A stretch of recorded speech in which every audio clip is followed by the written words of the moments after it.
Hello, good evening. Again, my name is Susana Porras, and I am the author of To Compostela and Beyond, a poet's chronicle of the Camino de Santiago. Now, before I get started this evening, I'm going to tell you a little bit about how I ended up on the Camino.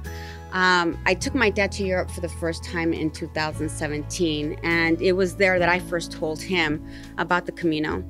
And up until the moment that I told my dad about the Camino, he had shown a lot of interest and enthusiasm in everything that he saw and learned in Europe. But when I told him about the Camino, he actually became a little annoyed, and he says, you know, at my age, I don't need to be talking about 500-mile pilgrimages. And so with that, I kind of dropped the subject. We never spoke about it again. And we had a wonderful rest of our trip, and we came home. And so a few days later, we're sitting at home in the living room watching television with my mom. And my dad casually looks over at me and he says, you know, I want to go on Camino next year. And I can't tell you how many things went through my mind, you know, including the fact that my dad was 72 years old at the time, you know.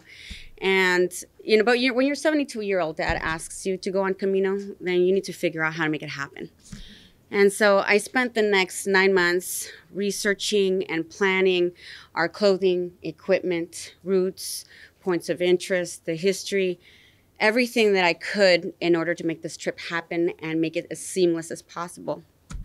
Ironically, though, the one thing that I didn't look into was where we would eat along on the Camino, where we would get the fuel that we needed to walk those 500 miles. And so I spoke with my dad briefly about it, and we discussed it, and we both kind of came up with the conclusion that we would eat some sandwiches along the way or snacks, whatever we found that, you know, we could use to get us through the Camino.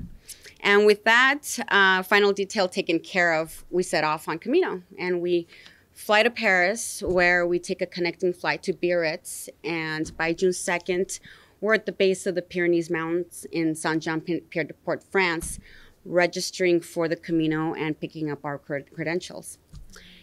And we weren't going to start walking until the following day.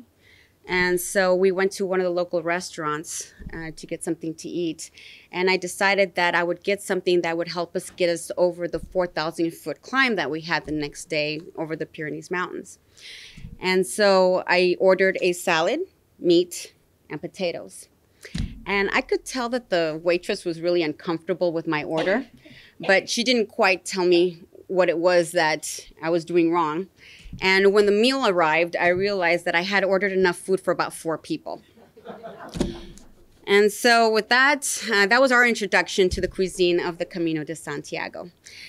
And so I have prepared this culinary pilgrimage of sorts for you today. Please remember that this pilgrimage was done pre-COVID, so I'm not 100% sure if the restaurants that I'm going to be speaking to you about today are still fully functioning or if they're still owned and operated by the same people that were there when we were there. I'm hoping that they are, and they continue to serve pilgrims for many, many years to come. And I'm also going to be using the term pilgrims quite a bit, and that's just the traditional name that's given to the hikers that do the Camino de Santiago. And so with that, I hope that you enjoy this feast for the eyes that I have prepared for you. And bon appetit, buen provecho, and buen camino.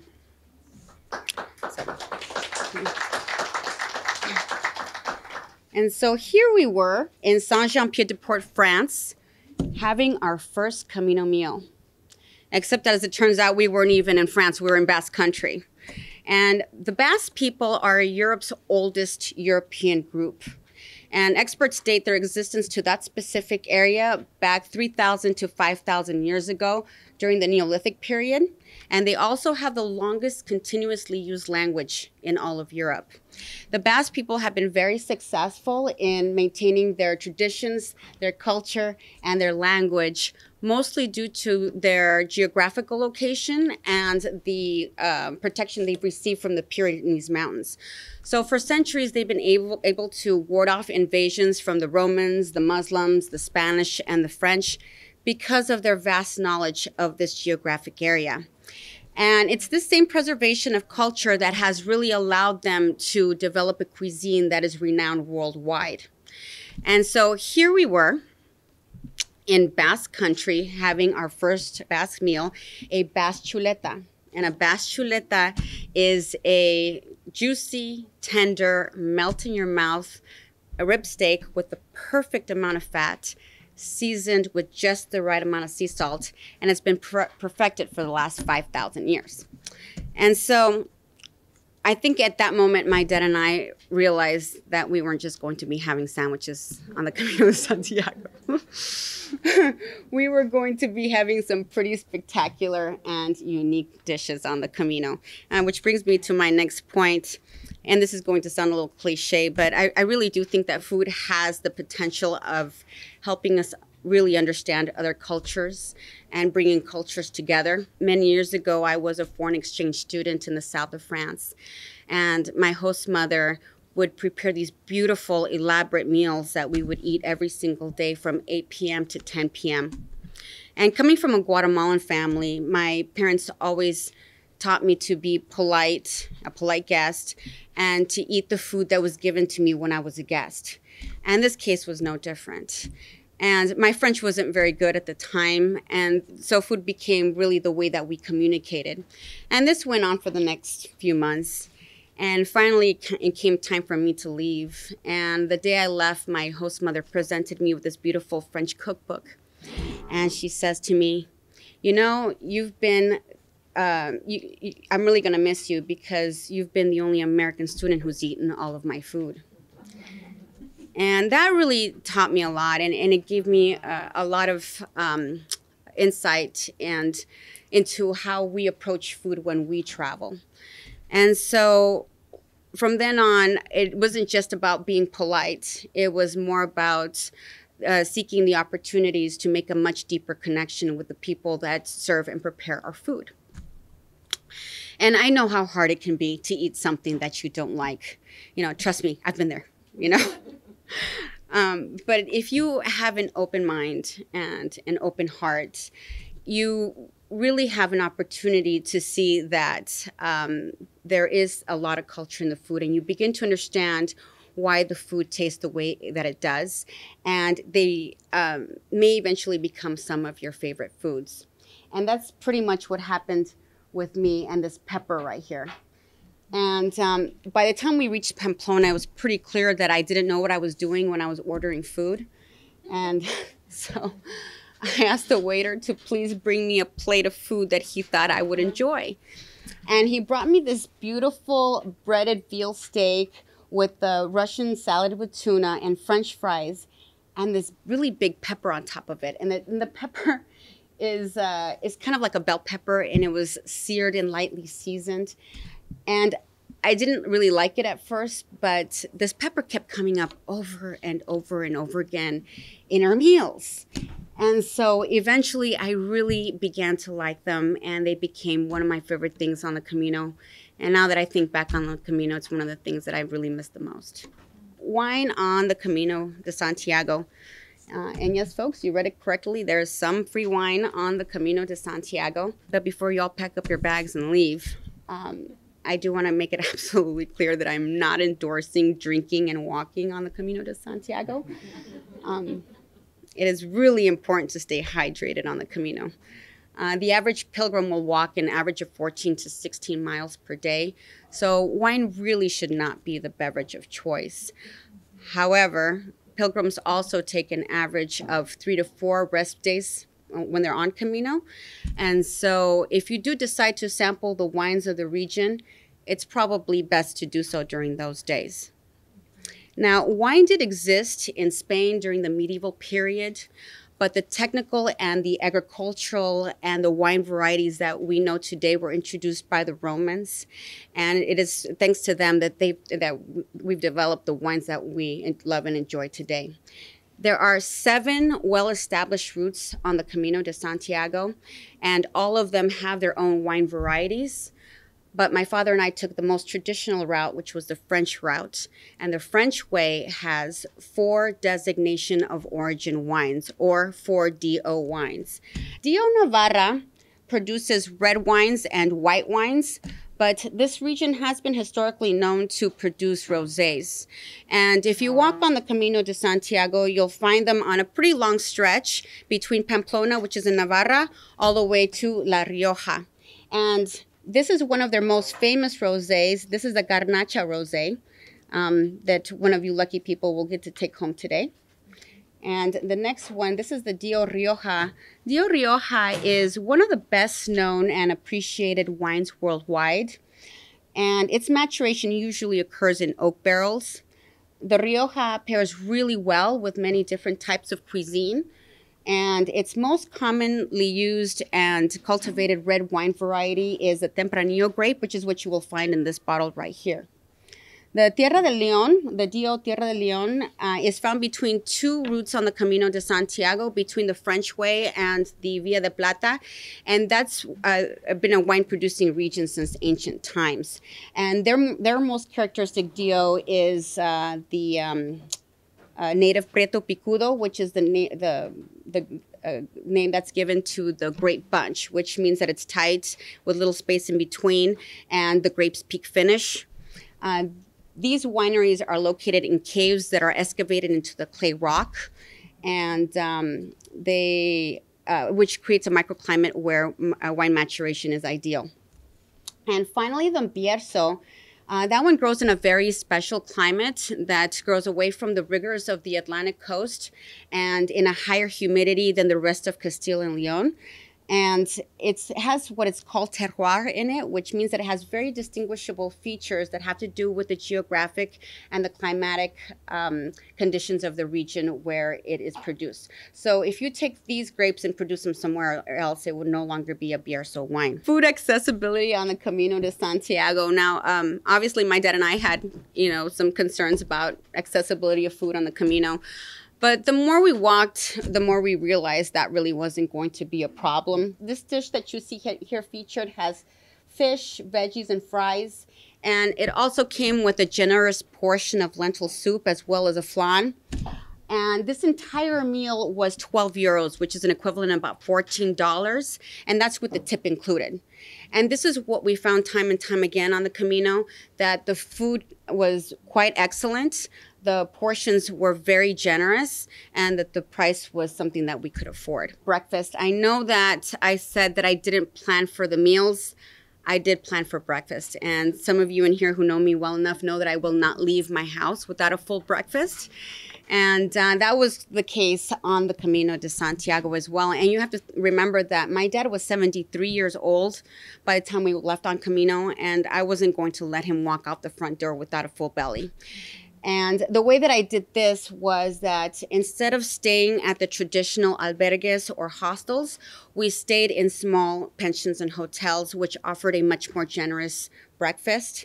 And, there were different things, like they had more beverages, eggs, different types of breads, pastries, cereals, yogurts, all different things for breakfast items. So it was a really nice variety. And even though it was a little bit more expensive, it worked out really well because we ate so much that it tied us over all the way to either a late lunch or an early dinner. And we supplemented our 2 large meals with snacks in between. Now, this is something that you'll find quite often in all of the eating establishments along the Camino de Santiago. And they have a list of all of the things that they offer for the Pilgrim Menu, which is a little bit more affordable than the regular meal. And the Pilgrim Menu has 2 to 3 courses. Sometimes it comes with a little bit of bread, a little bit of wine, a dessert or a coffee. It's a good value. The half menu will probably cost you about 7 euros, and the full menu maybe about 9 or 10 euros, depending on where you're getting it. But the meals are pretty standard. And you're going to find that you'll have like 3 choices, like the pasta and then 2 meat dishes. And then it'll come with a little bit of vegetables and maybe some French fries or something. But my dad and I mostly had the menu of the day and menu del día, and that was because it was a little bit higher quality. The price wasn't that much more. It was maybe only 2, 3, 4 euros more, and the portions were a little bit more generous. And more importantly, the variety was a lot better as well. And the menu del dia actually came from Franco during the Second World War. He wanted to make sure that the workers were able to afford a meal that was complete. This was probably my favorite part of the Camino, not because we were hungry, but because I could sit down. And so, the snack breaks really were very helpful. Most of the snacks, the snacks were really a really good variety. It was like yogurt and honey and tea, or coffee and a pastry, or a small sandwich. This particular sandwich that my dad is eating right here, there was a local that stopped us a couple of kilometers before we got to the small town of El Puntido. She said that the best tortilla on the Camino was in El Puntido. And I'm like, I've been in tourist traps before, right? I'm like, sure, it's the best tortilla, right? So as we got closer, I decided to make a pit stop. And I said, let's just try the best tortilla on the Camino. And it really was the best tortilla on the Camino. We ended up trying a few more tortillas as time went on. And it was actually so good that I ended up featuring it in the book. So she was correct. So it's in there. Address and all, El Puntido. Vegetarian and vegan options on the Camino de Santiago. I took about 75 meal-related pictures on the Camino. And I had one vegan dish. Of course, we had other salads on the Camino, but they had proteins, and so they had fish or eggs or cheeses on them. You have to remember, this is cattle country. This is Spain, so it's kind of like Texas on steroids. So, everywhere you go, there's meat. But I have to say that the eating establishments are making a very good effort to meet the needs of everybody's food preferences. So whenever you go to all of the different food establishments, you'll find little signs that say vegetarian this or vegan that. And if you still don't find something that you like, you can go to the small mom and pop grocery stores or the open air markets. And many of the albergues will have like a kitchen where you can prepare your food. So, yeah, there are definitely some options. This is a big plus on the Camino. I mean, this is what you go to the Camino for. You go to meet new people and talk with people from all over the world and make these connections. You always walk into these eating establishments and you always find there's a familiar face in them. My dad and I never once made any like lunchtime plans or dinner plans with anybody. It just happened that we would walk into a restaurant and we would find a hiker that we hadn't seen in 5 days, and we would sit down and catch up, and exchange stories. So it's a wonderful opportunity to, bond and, share your life story and do your exchanges. I can't think of another place to do it, especially when you're in the middle of nowhere. There's no cell phone reception and stuff. So there's plenty of time to make some really good connections. These people that you see in the picture here, Glenn is from Canada. I still keep in touch with him through Instagram. And Mary, she lives out in Georgia, and I still keep in touch with her by text. Camino desserts. Now you're going to find some of your basic desserts that like churros with chocolate or flan. Those are your basics. But you're going to find a wonderful variety of desserts. And after walking 14 to 16 miles, you deserve your cake, And so my dad and I probably ate maybe 2 or 3 desserts a day. And I only lost like 5 pounds on the entire Camino. I do have to say something a little off topic about this particular restaurant. When it was time for us to have, our late lunch or our dinner, we wouldn't walk very far to get to wherever we were eating. Whatever we found, it wasn't like I was Googling anything. Whatever we found, that's what we would go to. And we went into this restaurant, Cafeteria Gaudi Hotel, and I couldn't tell from the outside, but when we walked in, it was a really nice restaurant. And you have to remember by then, oh my gosh, we had walked 299 miles. So we were a mess, We had 2 outfits on the Camino, hiking outfit number 1 and hiking outfit number 2. So you can just imagine what we looked like, after 299 miles, right? But we walked into this restaurant, beautiful wood paneling on the walls, chandeliers hanging off the ceiling. and a beautiful view of the Gaudi Palace across the street from their beautiful windows with the wood trim. I can honestly say that they treated us spectacularly. Never were we made to feel like we didn't belong there. Everybody's very compassionate on the Camino de Santiago. And I think it's because a lot of the people that serve you on the Camino have done the Camino themselves. And so they know what you're going through. And these people were very nice. And I know that I'm highlighting this beautiful mascarpone cheese thing with the raspberry drizzle on it. That was absolutely delicious. But their meal was excellent as well, by the way. Okay. Food farms and cooperatives. You have to remember that you're not going through many cities on the Camino de Santiago. The 4 major cities that you're going through are Pamplona, Logroño, Burgos, and León. And the rest of it is purely agricultural. And so one thing that I would like to point out that I haven't really seen in the guidebooks is that if you have a favorite fruit or a vegetable, you may want to find out when it's in season so that you can match up your trip to the season here on the Camino de Santiago. Myself, for example, I absolutely love figs. I'll eat figs, on their own, or I'll have fig jam, or I like my figs with a little bit of cheese and honey. And all throughout the 5 weeks that my dad and I were walking, we're watching these figs grow and grow and grow. And then we left. So I didn't. That was the saddest part of my Camino. If I would have only stayed 1 more week, that was one of 2 regrets on the entire Camino, by the way. So, yeah, make sure you match up your Camino to your favorite foods. Regional food. My dad made a funny comment. He said, I've never seen you eat so much. And, you're going through 7 different provinces on the French way on the Camino de Santiago. And each one has their own wines, their own cheeses, their own pastries.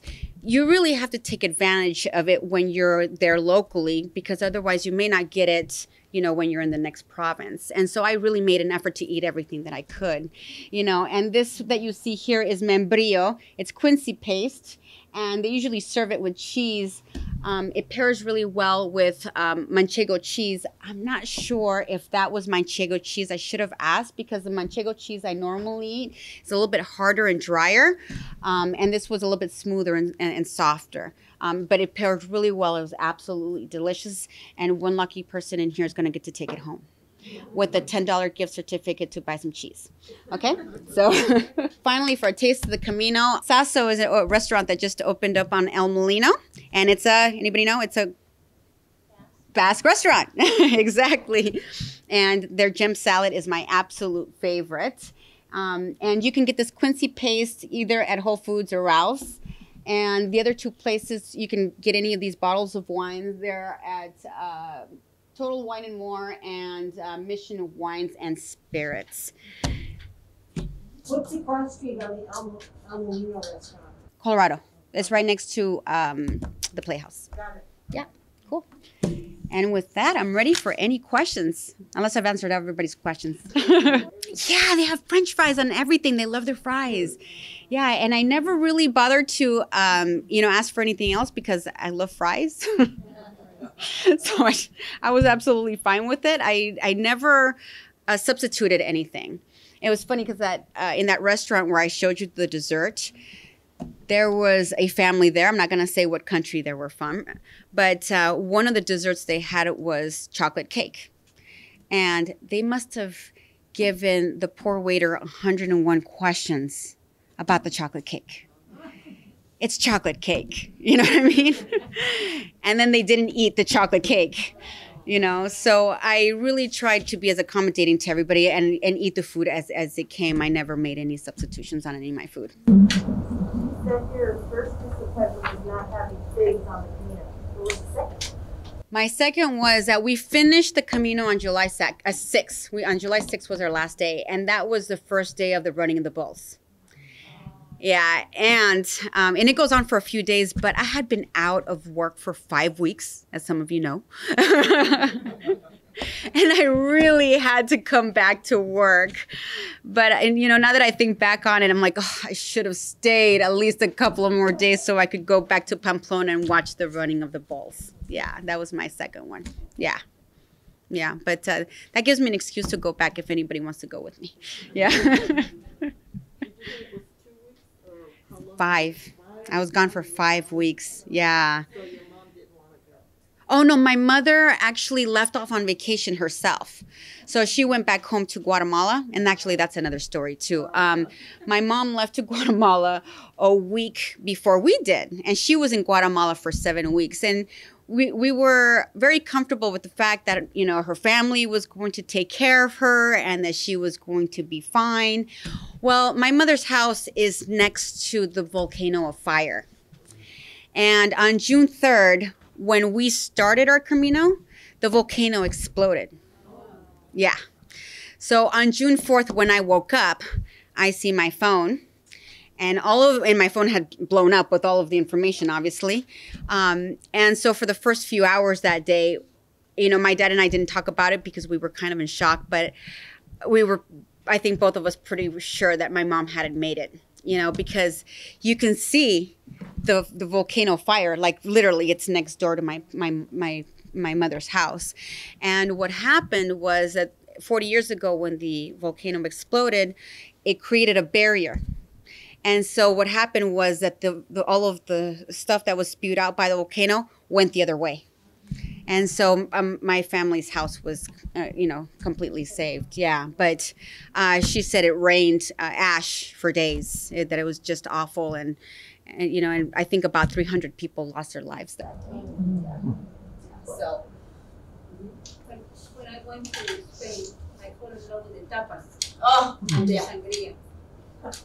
So they didn't call it tapas in this. Yeah, they're called tapas or pinchos. I think in Basque country, they're pinchos. Yeah. Mm-hmm. Exactly. I can live there. I don't. I actually didn't drink a lot of alcohol on the Camino, though. I didn't. You know, I'm traveling with my dad. It just wasn't a good thing, you know. So I think total on the entire Camino, I don't think I had more than 2 or 3 glasses of wine. So, yeah. Mm-hmm. So how long is the trip? It's 500 miles. 500 miles, yeah. And on the last day, we walked, I think, 24 or 26 miles because we wanted to take a bus to Finisterre, which is the end of the world, or at least people thought it was back in the day. We walked 23 miles on the last day. Yeah. Yeah, 23 miles. Your dad walked that long around? Your dad? Oh, yeah. My dad actually did a lot better than I did. You know. You know, you have to remember that I tailored the entire trip for a 73-year-old. And actually, I should do a talk on seniors on the Camino de Santiago because my dad came out of this completely unscathed. Me, I ended up in the emergency room. So I didn't think about my needs, and I should have. You know how they tell you on the airplane, you have to think about yourself first? I didn't do that. But my dad was fine. You know, he wants to go back again, you know. And by the way, I forgot to read you a poem. Let me read you one poem, and then I'll keep answering questions. This is Sonnet 24. And by the way, the reason that this book even came about is because I wanted to maintain contact with my friends back home. And so I thought a sonnet would be a good way because they're short. They're only 14 lines, and I was sending them to them every day. And a couple of the ladies are here that would be reading my wonderful poetry every day. And they were very supportive. They've been very, very supportive this whole entire time. So Sonnet 24, on the way to Mansilla Mayor. The walk continues under the maples, yet sunlight places the shade upon the fields. The subtle afternoon breeze at times enables, with the desired cooler temps it yields. We look forward to our daily snack breaks at tempting eateries along the way, stocked with egg tortillas and homemade cakes. We find it hard to snub a sweet display. Exhausted, we reach our bed and breakfast. Our gracious host bestows a warm greeting, and he insists we wine and dine with guests, a feast we are grateful to be eating. We finish our day with a soccer match, since the earlier game we could not catch. So yeah. Thank you. Thank you. Any other questions? No hard ones. Go ahead, please. Mm-hmm. Oh, yes. Yeah. So we went during peak allergy season, and I did take my Claritin D with me. It is no match for the pollen levels out there. You got to take some really strong stuff with you. And I ended up with a really bad eye allergy. They were blood red. I looked like the Shaun of the Dead. I mean, it really scared the heebie-jeebies out of me. I actually took a picture of myself, but it looked so horrible, I erased it. And so now I wish I would have kept it. So I went to the emergency room in Burgos, and of course, I ended up with a really handsome doctor. Not the time that you want them to look into your eyes. So, not good timing. But he gave me some steroid drops, and it cleared up in a few days, and I was fine.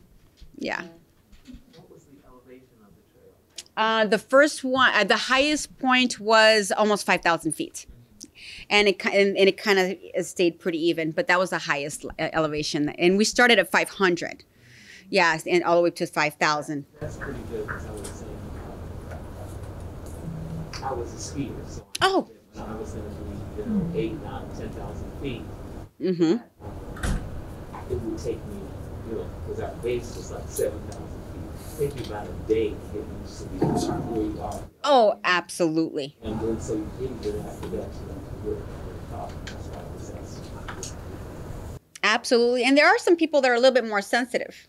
And if you are, there is a stop. So there are 3 different ways to get around the Pyrenees Mountains. You can actually go around the Pyrenees Mountains. You can go over in one day, which we did, or you can go up and stay in the middle and then keep going the next day. So that excellent question, by the way. Yeah. So if you do have problems, adjusting to the elevation, you can stay there for one day and then keep going. Mm-hmm. Mm-hmm. Did you and your dad prepare? Did you work out? Did you start walking before the trip? That was another mistake I made. Yeah. Yeah, my father, yes. My father would, on the weekends, he does, Mount Wilson Trail, the whole 9, yeah. He, 8, 9 miles on the weekends. Yeah, he was born, he's a lifelong walker. I really had a lot of work. I actually had a new job at the time. And so I needed to leave my job in place and ready for everybody to do everything that they had to do while I was going to be gone for those 5 weeks. Yeah. Yeah. So I should have trained a little bit more. It's very important to do that. And going around the Rose Bowl doesn't do it. Yeah. Yeah. Oh, and by the way, it's 161 times around the Rose Bowl. That's the equivalent of what it would take to finish the Camino de Santiago. Yeah. Yeah. So try doing 161 times around the Rose Bowl in a 1 month period of time. Yeah. Yeah. Jimmy? He can do it. I see him do it all the time. Yeah. And also Miss Odessa, these ladies right here. Yeah. All the time. Yeah. They could do 161 times around the Rose Bowl. Yeah. Mm-hmm. Favorite meal. Actually, that fish dinner that we saw. And I think it was probably because it shocked me so much that it was so good for $14. And I don't know if you could tell on there, but it was actually a really good portion of fish. It wasn't like, a little dinky piece. But the fish was fresh. Everything was really well made. I think that was hands down my favorite meal, just because everything about it was great. The price, the quality, the portions, everything was really nice. Yeah, definitely. And you said favorite city? I think León was probably my favorite city, but I got there that was another thing. I actually organized a trip around the parties. And so we got to León during the festivals of St. Paul and Peter, which, again, everything is outlined in the book. There's parties everywhere. Yeah, the Spanish know how to party. And so it's a really, a good to organize your trip around the festival. So I'm not sure what León would be like without the party scene. But there was plenty to do there. You know, the giants all over the place, fireworks, all different kinds of food vendors, the art displays. I mean, you name it, they had it. And actually, it was probably not the best idea for me to stop there because we stopped in Lyon for 3 days for our rest days. And we ended up walking more than we would have if we would have just kept walking. And we didn't really even rest at all. Yeah, so you really have to plan that out really well. Mm-hmm. Was your meal always paired with wine? No. Only some of them, if you get the Pilgrim meal, they will give you wine. Only sometimes. Oh, Yeah, okay. yeah. But I always ask for water. Yeah, I was just thinking about the trip and the wine. Yeah, no. Yeah, it's not a good idea. I mean, you get really dehydrated on the Camino. Yeah. I mean, you know, during your rest days, it's fine, but I just don't see how. But some people can do it. You know, some people can have their glass of wine in the evening and start walking the next day. I wouldn't recommend it. Yeah. What Yeah. time of year did you go, and how was the weather at that? Oh, it was beautiful. We went in May. At the end of May, we left on May 31st. And I timed it that way just because I thought the weather would be better. But coincidentally, we arrived in a year that had flooding. So there was just serious flooding all over the place. But what happened was it provoked an explosion of vegetation everywhere, which I think was what contributed to my allergies. So everywhere we went, there was bouquets of flowers everywhere. But it was mostly due because of the rain. It was just these heavy rains, and it really was beautiful. But I don't know what it would look like if it was just a regular year, because normally, if you look at pictures of the Camino de Santiago, it's very dry and very barren. But all of my pictures, the vegetation is very green. There's flowers everywhere. The skies were blue. The clouds were all beautiful and puffy. So I'm not sure if that's how it is all the time. But I would definitely go again in that month with better allergy medicine, obviously. Yeah. How was your book composed? Like, how do you have it written out? What kind of book? You know what? Because I have a really, not to pat myself on the back, but I organized it according to the provinces.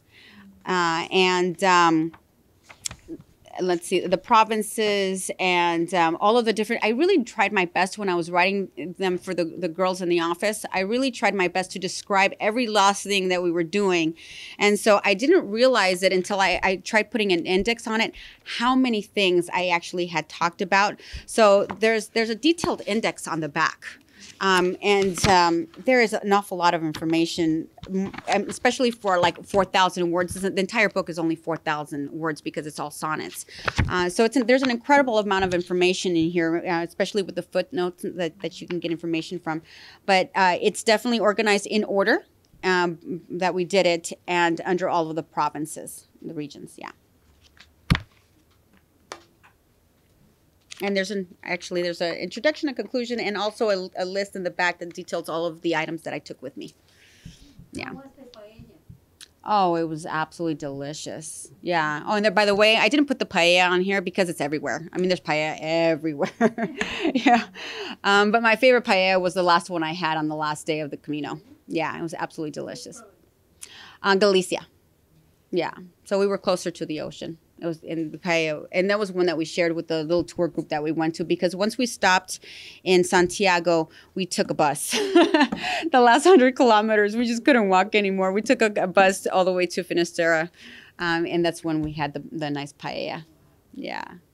So yeah, tons of paella. Yeah, you'll never miss the paella, definitely. Can you describe the Spanish tortilla? Oh, yes. Well, you know, on here I had that it was like a Spanish omelet, but for me it looks more like of a quiche. And they make it with generally with potato, eggs, and onions. You can eat it warm or cold, with or without your baguette. And you can slice it up. So it looks like a little cake, and you can slice it up. Yeah, it's really a nice little flavorful dish that you can have for lunch. Yeah, I'd like to make it sometimes and then just have it for lunch here and there. Yeah. And they call that a tortilla. And they call it a tortilla. Tortilla española. Yeah, tortilla española. Hence why I was having so much trouble ordering food. Right. Yeah, not working. Yeah, don't order 3 or 4 tortillas on the Camino. Won't work. Yeah. So yeah, but it was really a wonderful experience, and like I said, I definitely wasn't expecting it. Mm-hmm. What would you change next time? Like, if you get back your bag you took, the plans you made, you would change the timing? I would change the timing maybe 1 week later. And how about what you took? Because that's really important because you're carrying everything. So what Absolutely. do you take with you? There were two things that I should have taken. One of them was a poncho. You know, we're in California. When does it ever rain? You know, I mean, I have umbrellas, but they're just for decoration, you know? And so I was like, I didn't want to carry a poncho. I'm like, you know, I could deal with the rain. I don't care if my hair gets wet. You know, who cares, right? So I didn't take a poncho. And so I thought I could battle out the rain, you know, without a poncho. Big mistake, you know? And that really caused a lot of blisters because I got soaked probably on the third or fourth day. And I ended up with some pretty heavy blisters because of it for the next few days. And the blisters just kept on coming. I mean, you know, they heal and they come back. It was just a mess. But it was because I got so wet. And the other thing that I was too cheap to buy was this kind of like bungee cord thing where you hang up your clothes to dry. Yeah. It was like $12, and the trip was already costing more than I wanted it to, and I didn't buy the little bungee cord to hang up my clothes. You have to wash your clothes every day on the Camino. You come home, you know, and you come home, you go to the hotel, you're tired, and you have to wash your entire outfit to put out to dry so you can wear it the next day. And that would have definitely been something that was very useful. Let me ask you about that. Why couldn't you wear the same outfit 2 or 3 days like I do in Pasadena? Oh, we were so muddy.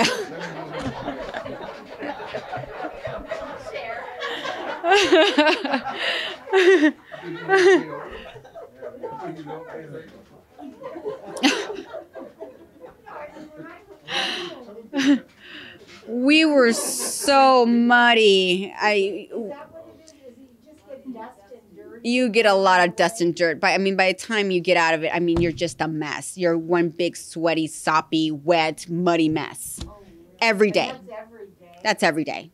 You have to wash your clothes. There's just no way out of it. And you only had 2 sets of clothes? 2 sets of clothes. 2 sets. That's it. 2 sets. But they're quick dry. With the cotton, did you carry cotton? No cotton. No cotton? No cotton. No, because cotton doesn't dry. Yeah. No, it doesn't dry. No, you have to get the wicker fabric that takes the sweat away from you. And yeah. Exactly. Yeah. It's very light. It washes really fast and you can set it out to dry and it dries in a few hours. And by the way, the nicer hotels, by the way, because we stayed in, you know, slightly nicer places than the albergues. We always had a blow dryer. So on those days that I wasn't too dry, you know what I mean? So yeah, those little places came in handy. How about laundry detergent? Take that, or do they provide that? We took it. Yeah, we took it. And at REI, they have these little tiny laundry detergent things. They're little bottles, and they also sell the little leaves. And so we would wash every day. And when we ran out of those, we just used the hand soap in the hotels too. Yeah. Was everything in a backpack? Everything was in a backpack. Oh, I should have brought it. Everything was in a backpack about this size. My backpack weighed about 15 pounds, between 12 to 15 pounds, depending on how much clothes I was wearing. And I tried to tell my dad a million times to leave some things at home. And we get to the airport and his backpack weighs 22 pounds. And I'm like, we have the exact same clothes. I mean, you know, we bought the same, the same material and actually the same brands. Like, you know, and so it made no sense that his backpack weighed 22 pounds and mine was 15. I know you probably did. Come to find out, he took jeans. You know, he took jeans and an extra pair of sandals and a big bottle of shampoo and, you know, all kinds of stuff. He actually ended up leaving all of that in the first hotel that we stayed in. Yeah. Yeah. He really shouldn't have taken all that with him. Yeah. But he learned. Yeah. Mm-hmm. We're good. Were there any emotional moments where you just wanted to quit and play in a hotel for a week and be done with it? Yes, absolutely. And that was when I arrived in Leon. And I was in so much pain and so much discomfort. And I've been writing these poems every day. And I'm literally writing them on the trail, right? And I'm thinking, what am I doing? I was so disappointed in myself. I thought, you know what? I really should be enjoying and paying more attention to myself and to my dad. And here I am writing these little poems, right? And I was so exhausted. And, you know, I get to Leon, and that's where we were going to stay for those 3 days. And I said, I'm not doing this anymore. I'm not going to write anymore. I have another, 15 days to just relax. And I'm going to just focus on myself and my dad. And so I sat there in bed that day and that night, and I'm looking at my emails, and I get an email from a couple of friends, not you guys. And they said, Susana, we are really enjoying your poems. We feel like we're on the Camino with you. Thank you so much.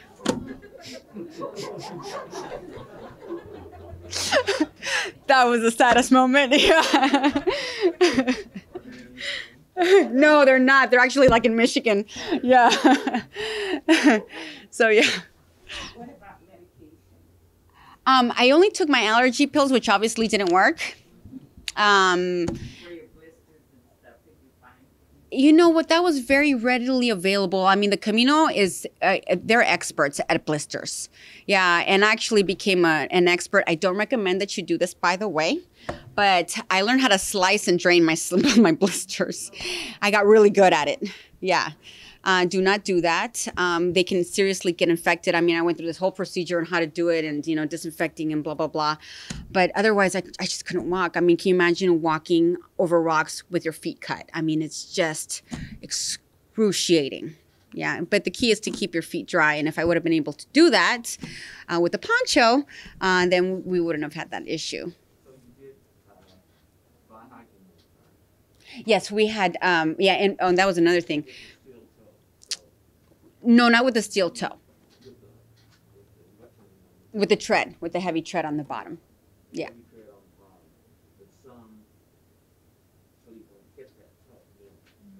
Yeah, it has a little bit of extra protection. Yeah. Yeah. But I'm glad you asked that, because my dad and I bought the same pair of shoes. And I've always had this theory that they make men's clothes better. My dad's shoes were good throughout the entire Camino. Mine were not. Mine wore out, and there was the exact same pair of shoes.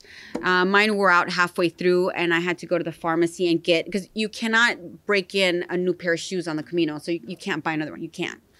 And so I had to buy those little, what do they call it, Dr. Scholl's, and layer them up just so I could finish the Camino with the shoes. How did you manage to live at the hospital? Oh, it was only like I think it was like 200 euros. Just a credit card. Yeah. And it's about maybe $300, $275, $300. It wasn't that bad. Yeah. Well, hey, it was either that or losing my eyeballs. You know what I mean?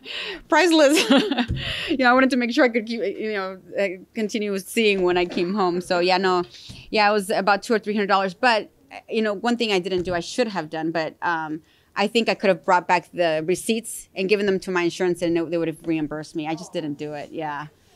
Yeah. So make sure you keep all your receipts and do that. They say a pilgrim changes people. Do you feel that this pilgrim changed you in a way? Oh, absolutely. That's why I'm here talking to you. Absolutely. I think it's, if the pilgrimage changed me. Yeah. And yeah, absolutely. I think it's definitely gave me a greater amount of confidence and in my artistic ability. I always wanted to write. I just didn't think I could. And my one goal when I went on the Camino, I said, I'm going to write a journal, because I love the journals. But the problem is that, you write a couple of pages and then you leave it when you don't like what you wrote. I didn't have a choice in this case because I was writing to my friends back home. So I was being held accountable every single day. Yeah. Yeah. So, yeah, it did change me. Yeah, definitely. For a good way. Definitely. Yeah. Did you have a writing community at the time? Like, you said you were on Instagram. Right? So did you have like a writing community, or just other people helping you along with the writing? No, I had nobody. No. And you know what the funny thing is that I actually did for the 9 months that I was preparing for the Camino, I was trying to figure out how to document it best. You know, I didn't know if I was going to take pictures, if I was going to try to draw something, or if I was going to write. Finally, like 2 weeks before the Camino, it occurred to me to do poetry. And I had kind of played with it in the past, but never done it seriously. And so I gave myself a crash course in 2 weeks on how to do this. So Google is great, and so is YouTube. So those were my teachers for 2 weeks and to try to figure out how to do the sonnets. And you know what, the sonnets sound really complicated, but they're very formulaic.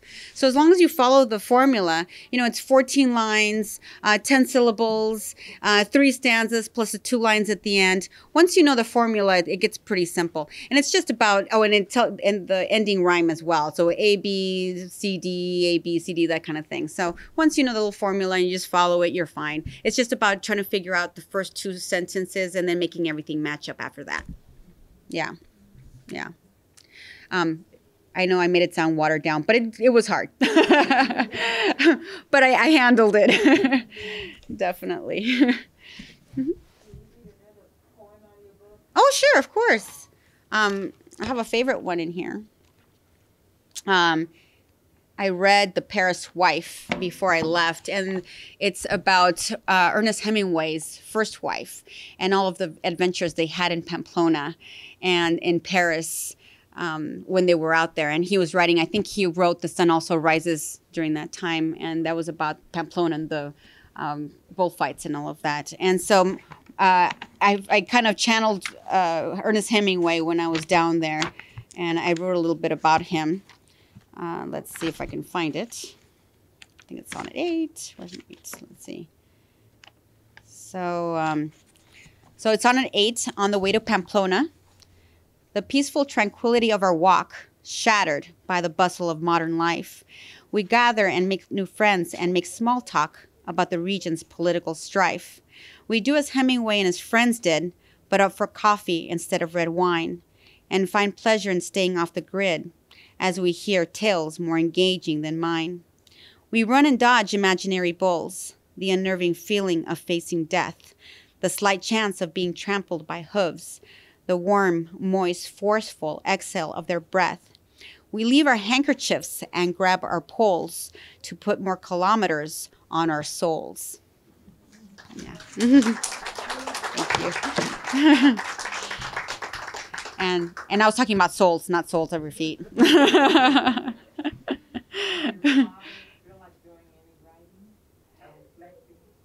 No, he didn't. Actually, he didn't really know what I was doing. You know, and, he would see me. I had a little tiny notebook in my pocket and a little tiny pen in the other. And every time I would think of something, I would, take it out and scribble. And sometimes I would think, wow, it sounds really good. And then I would get back to the hotel and I'm like, oh my God, what the heck did I just write? And I had to go back and write the whole thing all over again. You know, the sun does funny things to you when you're out there, you know. It's like, wow, I'm such a fabulous writer. So no, he had no idea. Actually, he had no idea that I wrote the book. And I kept it a secret because, I wasn't sure how it was going to work out. And until I had it in hand, finally, the day it came out and it was at Romans, I took my dad to Romans and I said, hey, come with me. I'm going to take you to, I need to show you a book or something. I don't know what I said to him. And so the book was in the local section. And I said, hey, Dad, look, there's a book on the Camino. Do you want it? And he's like, no thanks. And so I said, no, Dad, look. And he got so excited. And so, yeah, he got so excited. He's been showing it to everyone, giving copies to his friends. And it's been in a couple of little news magazines. And his friends have seen him in the pictures and stuff. So he's gotten a kick out of it. He really has. Yeah. Mm-hmm. Did you bring any autographed copies tonight? Do we have any copies? Do you have some? Yeah, do you have a couple of copies that we're going to raffle? Yeah, oh, you do? We'll give you a certificate to get one. So we're going to raffle off 2 of them. You have them at work? Yeah, okay. So we'll raffle off 2 and we'll get them to you. But they're at Romans. Oh, they're Romans. Yes, you can get them Romans or on Amazon. Yeah. What was it like to have so much one-on-one time with your father as an adult? Oh, it's priceless. It's absolutely priceless. I mean, when do you get a chance to spend so much time with a parent? You know, seriously, I mean, I really honestly felt really lucky to have spent so much time with my dad, and it was such a great gift. And okay, I'm not gonna cry. So I remember when we came home, and excuse me, I promised I wasn't going to do that. And so we arrived in LAX. Thank you. You're so sweet. Thank you so much. And we arrived in LAX, and my dad just put his arm around me, and he just said, thank you. You know? So, yeah, it really meant a lot to him. You know, it's really given him a lot, and I'm so happy that I was able to give him this gift, because then we got locked up in COVID, you know, and so he had his little slides that he could watch on TV and stuff. So yeah, he had a really amazing time. If you have a chance to do that with a parent, a lot of parents do it with their kids. And the lady that I showed you on there, she was doing it with her daughter, and she's actually going back on Camino, and she's going to redo it with her daughter and her daughter's friend. Yeah, yeah, so... yeah, it's a really good opportunity to do that. Yeah. Yeah. No more make me cry questions, okay? Susana, put into words for us how it drew you closer to your dad, being with him on the front, on the trail every day, or at every meal. So much for so long. I mean, I can only imagine how that can't help but draw people closer. But put it in words. I think what it was, you know, you're going through something so difficult, and you're constantly in a challenge every single day. If it's not raining, it's really sunny. If you're not going up a hill, you're going over really heavy rocks. I mean, it's just a challenge, and it was about us getting through it together and being able to finish. That was the goal all the time, to just being able to finish it together. And there was a day or so where, you know, he had a little bit of leg pain, and he started having some doubts. I had doubts the whole time myself. For me, I mean, I had a really hard time, but I knew that I mean, regardless of the discomfort that I had, I really needed to finish it for my dad, because I knew how much it meant to him. Yeah. And I don't know where he remembered the Camino, because like I said, he told me he didn't want to talk about it. And the next thing you know, he wanted to go on it. You know, there was no dialogue in between. So it might have, I mean, I guess it stayed in his head, or he talked to somebody about it. I don't know if he talked to you about it. I have no idea. I mean, you know, so he came up with this idea to go, and he's always up for a challenge. But it was, I think, all of the difficulties that we went through together, you know, and it's given us so much more to talk about, because we keep in contact with a lot of our friends in the Camino, so we have that to share. And, you know, we always think back on all the people that we saw, all the things that we did. So we have conversation all the time. Yeah. Yeah, definitely. Yeah, that's it. Yeah, the common experience. Exactly. Yeah, and we both like to eat, so that helped. Yeah, we both had a serious sweet tooth. So we had a lot of things in common on the Camino. Yeah, yeah, exactly. So, yeah, definitely. Any other questions? Anybody want to organize the next trip? Yeah?